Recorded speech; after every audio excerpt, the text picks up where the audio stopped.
మోకాల నొప్పులకు ఎటువంటి సర్జరీ లేకుండా ఎపియాన్ పెయిన్ క్లినిక్ అందిస్తున్న అత్యాధునిక చికిత్స. వెయిట్ లాస్ అవ్వడానికి ట్రై చేసే వాళ్ళు కన్సిస్టెన్సీగా వాళ్ళు వెయిట్ లాస్ అవ్వట్లేదు. వెయిట్ లాస్ చేయాలి అని అనుకున్నారనుకోండి, ఆ జర్నీ స్టార్ట్ చేసినప్పుడు ఏమవుతుంది? కాంప్లికేషన్స్ ఎలా ఉంటాయి సార్? ఇప్పుడైతే మంచి బరువు పెరుగుతుంది. నమస్తే, వెల్కమ్ టు సుమన్ టీవీ. నేను మీ అనుష. వెయిట్ లాస్ అవ్వాలని ప్రయత్నించే వాళ్ళకి ఉసిరికాయతో చాలా లాభాలు ఉన్నాయి. సో ఉసిరికాయని ఏ విధంగా వాడుకుంటే మనం బరువు తగ్గడానికి హెల్ప్ అవుతుంది, ఇలాంటి విషయాలు మీరు కూడా వినాలనుకుంటున్నారా? సో వీడియోని ఎండ్ వరకు చూడండి. కంప్లీట్ డీటెయిల్స్ మనకి ఇవ్వడానికి ప్రస్తుతం మనతో పాటు ఉన్నారు ప్రముఖ homeopathy physician doctor Chetan Raj గారు. సార్తో మాట్లాడి మరిన్ని విషయాలు తెలుసుకుందాం. నమస్తే అండి. నమస్తే మేడం. ఎలా ఉన్నారు?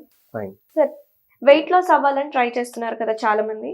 సో ఉసిరికాయ అనేది చాలా లాభాలు ఉంటున్నాయి అంటున్నారు. సో దాంట్లో ఉండే ప్రాపర్టీస్ ఏంటి, ఎలా వాడుకోవాలి, ఎలా ట్రై చేయాలంటారు? ఉసిరికాయ మనకి సీజన్లో బాగా దొరుకుతుంది అనమాట.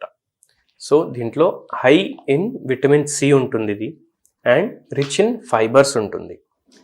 అండ్ ఈ రెండు మనకు వెయిట్ లాస్లో చాలా వరకు బెనిఫిషియల్ ఉంటాయి. ఓకే. సో దీన్ని మీరు పసుపుతోటి కంబైన్ చేసుకోండి. ఓకే. పసుపులో ఏమేమి ఉంటాయి? యాంటీబయాటిక్స్ ఉంటాయి, అండ్ యాంటీ ఆక్సిడెంట్స్ ఉంటాయి. అండ్ పసుపు ఏమో మెటబాలిజంని కూడా చాలా ఫాస్ట్ చేస్తుంది అనమాట మన బాడీలో. ఓకే. సో మీరు ఏం చేయండి, గ్రేట్ చేసుకోండి ఉసిరికాయని. ఓకే. అండ్ వాటర్ యాడ్ చేసి అది బాయిల్ చేసుకోండి. ఓకే. దాంట్లో కొంచెం పసుపు కూడా యాడ్ చేయండి. అండ్ ఇది డైలీ మీరు early morning daily 1 glass consume చేయండి, కషాయం లాగా చేసుకొని. ఇన్ ద లాంగ్ రన్ ఇది చాలా వెయిట్ లాస్ చేస్తుంది. ఓకే. ఎందుకు చూడండి, ఉసిరికాయలో హై మెటబాలిక్ రేట్ చేసేస్తుంది అది బాడీది. ప్లస్ విటమిన్ సి ఉంటుంది, which helps in weight loss. And fibre rich ఉంటుంది, సో డైజెషన్ కూడా ప్రాపర్గా అవుతుంది మీకు. అదే కాకుండా పసుపులో కూడా హై మెటబాలిక్ ప్రాపర్టీస్ ఉంటాయి. అండ్ ఉసిరికాయ ఏం చేస్తుందంటే, ఫ్యాట్ ఫార్మింగ్ అవుతుంది కదా, ఫ్యాట్ సెల్స్ అవుతాయి కదా, అది కూడా ఆల్టర్ చేసేస్తుంది అనమాట. ఓకే. సో అందుకే ఇది చాలా బెనిఫిషియల్ అనమాట వెయిట్ లాస్ లో. వెయిట్ లాస్ అవ్వడానికి ట్రై చేసే వాళ్ళు they are not maintaining the health, కన్సిస్టెన్సీగా వాళ్ళు వెయిట్ లాస్ అవ్వట్లేదు. సో హెల్దీ వెయిట్ లాస్ అవ్వాలి, కన్సిస్టెన్సీ మెయింటైన్ చేయాలి, ఎన్నాళ్ళైనా సరే సేమ్ అలాగే ఉండాలంటే ఏం చేయాలంటారు? మీరు బై ఛాన్స్ డయట్తో, ఎక్సర్సైజ్తో, లేదంటే హోమియోపతి మెడిసిన్స్తో వెయిట్ లాస్ చేయాలి అని అనుకున్నారనుకోండి, ఆ జర్నీ మీరు స్టార్ట్ చేస్తారు. ఆ జర్నీ స్టార్ట్ చేసినప్పుడు ఏమవుతుంది, within a span of 1 week to 10 days కొద్దిగా బాడీలో మార్పు రావడం అనేది మొదలవుతుంది. అప్పుడు మీరు వేరే వాళ్ళని కలుస్తారు, జనాలని కలుస్తారు. అరే నువ్వు బక్కగా కనిపిస్తున్నావు అనేసి వాళ్ళు ప్రేస్ చేస్తారు, పొగుడతారు. అప్పుడు మనకి అయిపోతుంది, మన బాడీకి, మన బ్రెయిన్కి, మన మైండ్కి, అరే what I have tried to achieve I have got అనేసి అక్కడ మనం డిస్టర్బ్ అయిపోతాం. ఇది ఒక మెయిన్ థింగ్, కన్సిస్టెన్సీ మీరు అడిగినట్టు. సో కన్సిస్టెన్సీ మెయింటైన్ చేయాలంటే ఎవరైనా ప్రేస్ చేసినప్పుడు కూడా మీరు అదే రెగ్యులర్లీ ఫాలో అవుతూనే ఉండాలి. అదొకటి. ఇంకోటి మీరు ఏం అడిగారు, రెగ్యులర్లీ ఎందుకు వెయిట్ లాస్ అవ్వదు అనేసి. సో ఈ కన్సిస్టెన్సీ డిస్టర్బ్ అయినప్పుడు automatically again we will start eating and gaining wait. So అది చేయొద్దు. కాంప్లికేషన్స్ ఎలా ఉంటాయి సార్? ఇప్పుడు బరువు పెరిగితే ఫస్ట్ మన ఎఫెక్ట్ అయ్యేది నడవలేకపోవడం, మోకాలు నొప్పులు ఉంటాయి కదా. సో ఇంకా ఉండే కాంప్లికేషన్స్ ఏంటి? ఇంకా ఏం కాంప్లికేషన్స్ ఉంటాయి చూడండి. ఇప్పుడు ఎప్పుడైతే మంచి బరువు పెరుగుతుంది, దాని అర్థం ఏంది, ఎంత అయితే బాడీకి రిక్వైర్మెంట్ ఉంది దానికైనా ఎక్కువ ఉంది వెయిట్. సో బాడీలో వేరే వేరే ఆర్గన్స్ ఉంటాయి కదా, అవి కూడా ఎఫెక్ట్ అవ్వడం స్టార్ట్ అవుతాయి. Because they have to work double.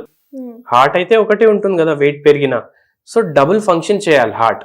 So BP పెరిగే ఛాన్సెస్ ఉంటాయి, హార్ట్ రేట్ పెరిగే ఛాన్సెస్ ఉంటాయి.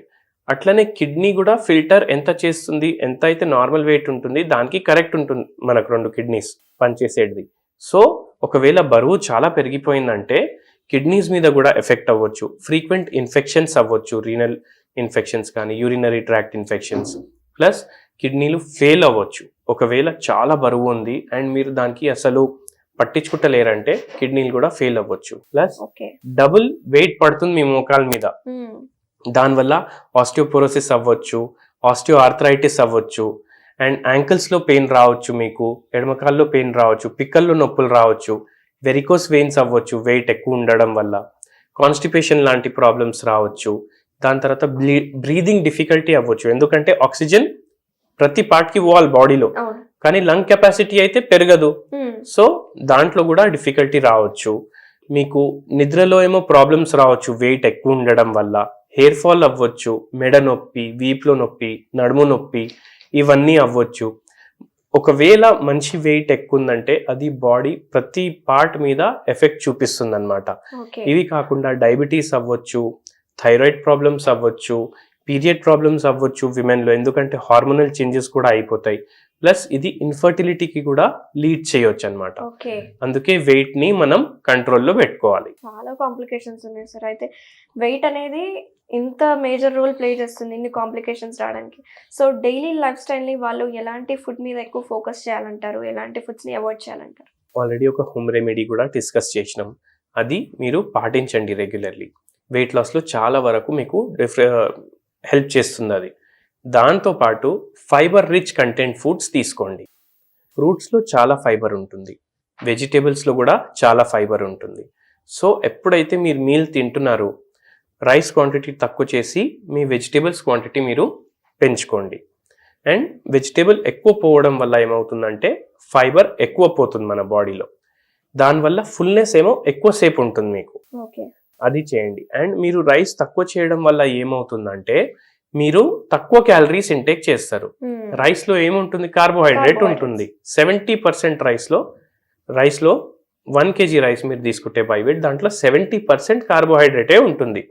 సో రైస్ క్వాంటిటీ తక్కువ చేసి మీరు వెజిటేబుల్స్ని పెంచేస్తున్నారు. అది కాకుండా రెగ్యులర్ ఫిట్నెస్ కూడా చాలా ఇంపార్టెంట్. మీరు ఓన్లీ డయట్ చేసి 30 kg తగ్గించుకోవాలి, 40 kg తగ్గించుకోవాలంటే అది డిఫికల్ట్ ఉంటుంది. సో మీరు ఎక్కువ ఎక్సర్సైజ్ కూడా చేయండి. రెగ్యులర్ స్లీప్ ప్యాటర్న్స్ మెయింటైన్ చేసుకోండి. ఆకలి అయ్యే ముందు తినండి. ఆకలి అయ్యే ముందు ఎందుకు తినాలి, ఎందుకంటే ఆకలి అయిన తర్వాత మీరు ఫుడ్ తీసుకుంటే మీకు ఏమవుతుంది, ఎక్కువ తినేస్తారు మీరు. సో అది కూడా కంట్రోల్లో ఉంటుంది. థ్యాంక్ యూ చేతన్ గారు, చాలా మంచి ఇన్ఫర్మేషన్ ఇచ్చారు. Thank you so much.